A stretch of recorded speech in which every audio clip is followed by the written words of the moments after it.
we probably all know where we were when this happened. It's going to be a memory that we never forget. And it's almost, no pun intended, it's seared into us. It's just now a part of us. And I was actually working on the table of contents. The book was done, so I thought, and it wasn't, because there's a lot of Thomas Fire stuff in here. But my neighbors and I, shout out to all my neighbors. The Mead Street, what's up, Pete, Lauren, Dan, Jim, AP, yeah, Roberto. Shout out to all my neighbors, man. We are a big community. We live over there on Mead Street, but I think we embody what Ventura is about, and this community. Hey, what's up? So, this piece is called Fight On, and I think it's trying to reflect the environmental conditions that we're seeing, but also the economic conditions that we're seeing. And by the way, when I step off the podium, that's kind of my cue. It's like, I'm done. Yeah. Before bed, reports on Twitter read, the blaze would be on the East End by 1 or 2 a.m. Safe for a bit on the West Side, psych. The fire came 4 hours early, surprise, but our downtown community made it out alive, which is what counts. California now counts the single-family homes that were cremated without consent. But Mother Nature doesn't have to ask before she takes. And at the moment, she's consumed close to 900 residences. We've done this to her. Now she's doing this to us. But regardless, there's no need to point fingers. Instead, we can use them to pick up the broken pieces of a community, of a state, where the uncomfortable reality is that fire season is year-round, where people now realize the role of luck and not having their house burned to the ground. Misfortune is a face that assists homelessness. In 2017, we saw Santa Rosa, Santa Barbara, Santa Paula, and Ventura suffocate from the flames, polluting the air, pushing people to retreat, pushing some to the streets. For the foreseeable future, climate change and income inequality are the two biggest bears the Golden State will face. And they must continue to battle, not giving up, emulating the firefighters who fiercely fought the blaze to protect the people, to protect the families, to protect the community from an inferno that is forcing Californians to consider the future of this threatened republic. Woo.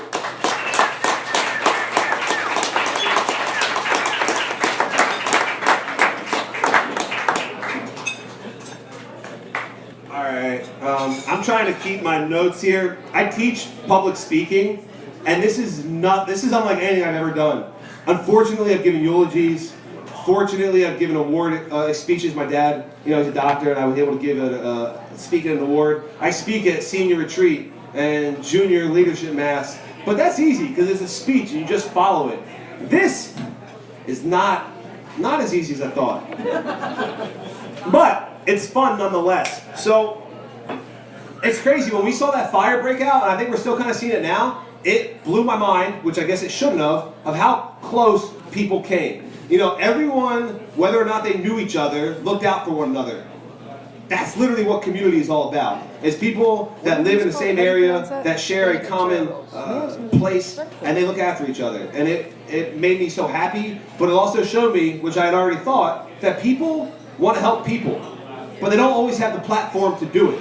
And with the Thomas Fire, I'm so grateful. I run a website. It's called happyfridayeveryday.com. And my friends and I were able to generate over $9,000 to give back to local community people in Ojai and Ventura that lost their homes.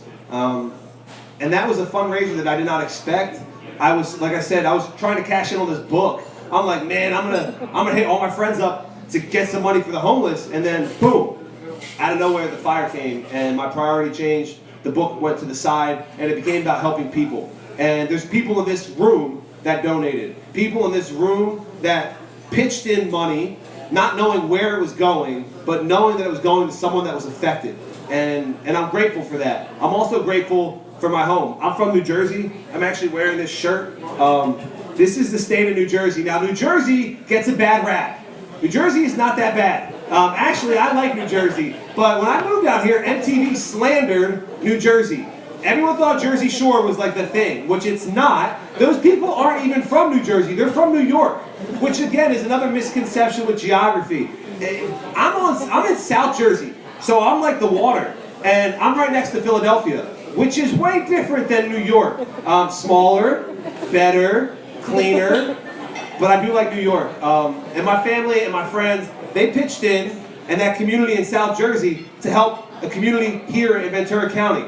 And again, they did not know anybody, but they saw on TV what was happening, and it took them back. I mean, they get snow, they get hurricanes, and I'm wearing this shirt. This is from Hurricane Sandy back in 2012. Hurricane Sandy destroyed the Atlantic coast, absolutely destroyed the Atlantic coast. And I have a house in Ocean City, and the house it almost flooded. Luckily, we had it raised up. This was a T-shirt. If you buy this T-shirt, all the proceeds went to hurricane relief funds, similar to this book. So it's art for change, and it's art within the community. And I am so grateful for my South Jersey community because they care about the people here. And I think you can't understate that. And let's give it up, man. They're watching me, I think, online. I'm streaming this. So shout out to my friends back home, man. We got love for you in Ventura County.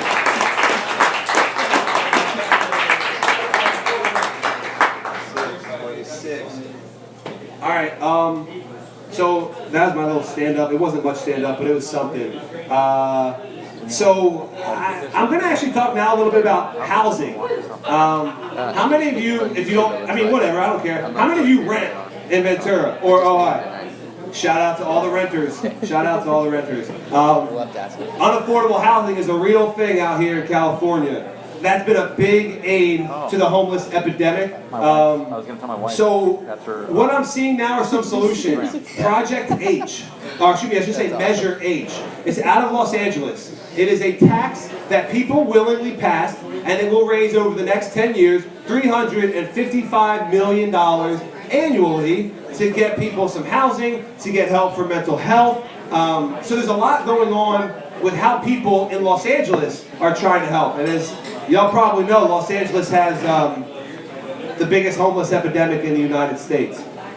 So this next one is about how can we help? How can we help? And it's funny, I'm staring at these fish tacos that I've never got a chance to eat because I was so nervous before I got up here. But the only time I took food out of Anacapa was during the presidential debate. And I don't say that because I didn't want to hang out here with my homies. I love it here. But I'm the only person in my apartment that has, my apartment complex that has cable. So everyone comes to my place. And because of that, I had to leave.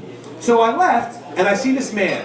And he's a young guy. He's probably a little bit older than me. And he was standing right by the saloon. And he's standing there, and I locked my bike up because I was in a bit of a rush. And he kind of starts talking. And before I tell the poem, I'll just read it, but it's about an interaction literally leaving here, Anacapa. 58. All right, this one's called, Can You Blame Me? How can I get a meal out here? Honest question, delivered in an aggressive manner. To no one in particular. Unlocking my bike, I stopped, paused, and decided to engage. Any luck today? I knew the answer, but this question gives me a sense of the individual in front of me. Pessimist. He wasn't expecting me to acknowledge him. His mannerisms immediately changed.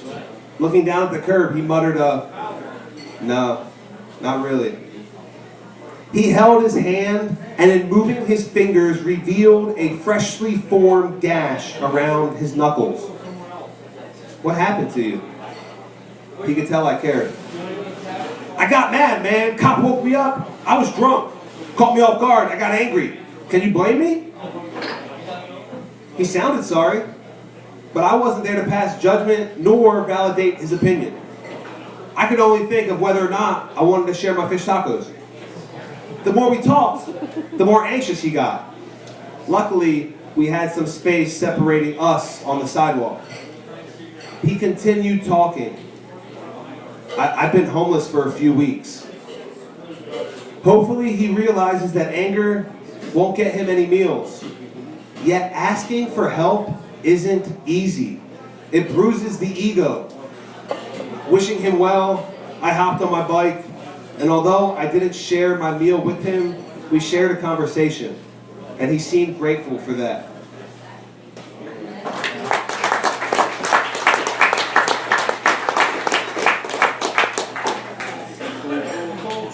All right, man, now we're rolling.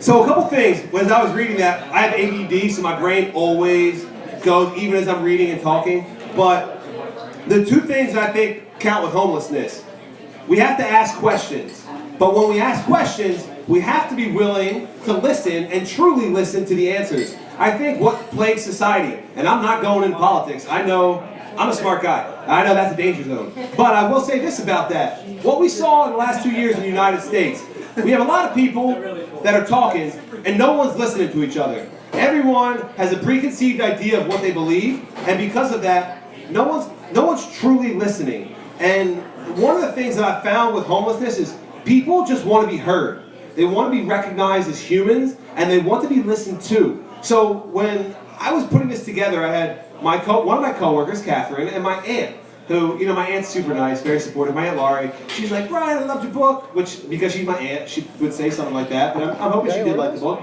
And she said, but I don't know how to help. I get scared. I don't know what to do. And that's real. I'm a young guy, and I don't really get too nervous, and if something were to happen, I think I can hold my own, at least I hope. So I'm able to engage more people. But how do we help? That's one of the major themes of this book, because helping the homeless is not easy. It's a tough challenge, and it's a hard problem. I mean, I sat right where Paul's sitting. I just met Paul. Paul's a nice guy, and Paul bought a book. Thank you, Paul. I came up with the title for this book right here, and I'm thinking, what the hell do I call this thing? I just collect a lot of poems, but then I realized with poverty, it's never simple. It's very, very complicated, which means we have to ask questions. But then when we ask questions, we have to really be willing to listen and truly understand what we're hearing. And the theme of trying to help is, I think, littered throughout this book, because how we can help is not, donating money will not solve the problem.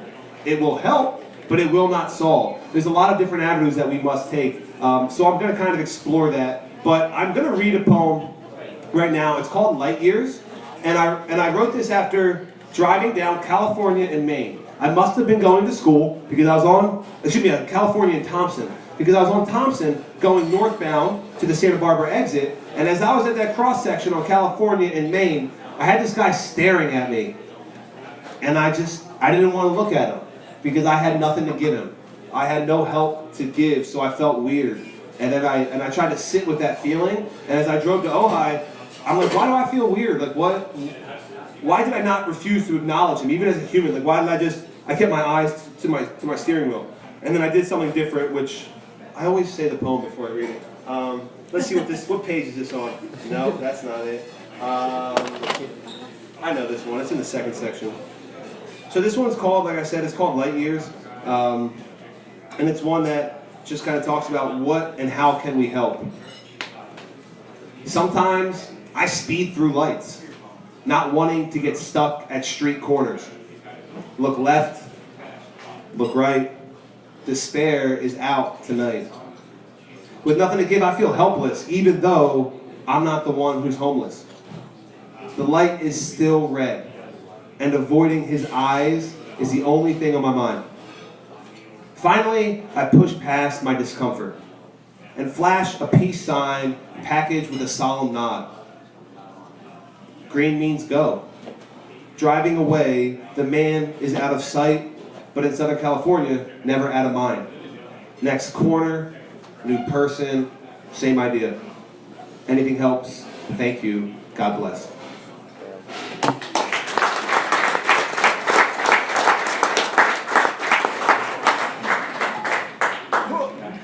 All right. Man, I got a lot of books at my house. My neighbors would say I'm sloppy. My mom says I'm kind of sloppy. I got a lot of books, a lot of ideas. This is a phenomenal read. If y'all have the chance to pick up, I got two books that I'm going to recommend tonight. This one's called Give and Take, and it's by Adam Grant. and he's a professor at the University of Pennsylvania. And it's about how we act in social situations. And he breaks people down, he's a social scientist, into 3 categories: giver,